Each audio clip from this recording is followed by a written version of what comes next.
Hi friends అందరికీ వరుస విజయాలతో టాప్ 1లో దూసుకెళ్ళిపోతున్న పంజాబ్ కింగ్స్కి ఎట్టకేలకు బ్రేక్ పడిందనమాట. నిన్న రాజస్థాన్ రాయల్తో జరిగిన మ్యాచ్లో ఓడిపోయింది. రాజస్థాన్ రాయల్స్ ఈజీగా 220 పరుగుల లక్ష్యాన్ని ఈజీగా ముగ్గురు బ్యాటర్లు హాఫ్ సెంచరీలు చేసి మరీ ఆ మ్యాచ్ని గెలిపించేశారు. దీంతో పంజాబ్ కింగ్స్కి లాస్ట్ 5 మ్యాచ్ల్లో ఇది ఒక ఓటమి ఎదురైంది. దీంతో ఇప్పుడు టాప్ 1లో కొనసాగుతున్నప్పటికీ కూడా నెక్స్ట్ మ్యాచ్లో కనుక వేరే టీమ్స్ గెలిస్తే టాప్ 2కి పడిపోయే అవకాశాలు అయితే కనిపిస్తున్నాయి. ఈ యొక్క విజయంతో రాజస్థాన్ రాయల్స్ మరింత కాన్ఫిడెంట్గా ముందుకెళ్లే అవకాశాలు కనిపిస్తూ ఉన్నాయి.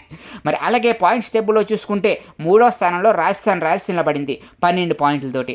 అలాగే ఆర్సీబీ కూడా 12 పాయింట్లతో 2వ స్థానంలో కొనసాగుతూ ఉంది. మరి పంజాబ్ కింగ్స్ మాత్రం ఫస్ట్ స్థానంలోనే 13 పాయింట్లతో ముందుకైతే దూసుకెళ్తూ ఉందన్నమాట.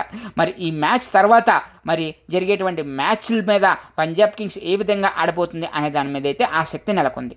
మీకు మరిన్ని ఇలాంటి ఇంట్రెస్టింగ్ వీడియోస్ కావాలి అనుకుంటే వెంటనే మా ఛానల్ని సబ్స్క్రైబ్ చేసుకుని మా వీడియోని అయితే లైక్ చేసేయండి.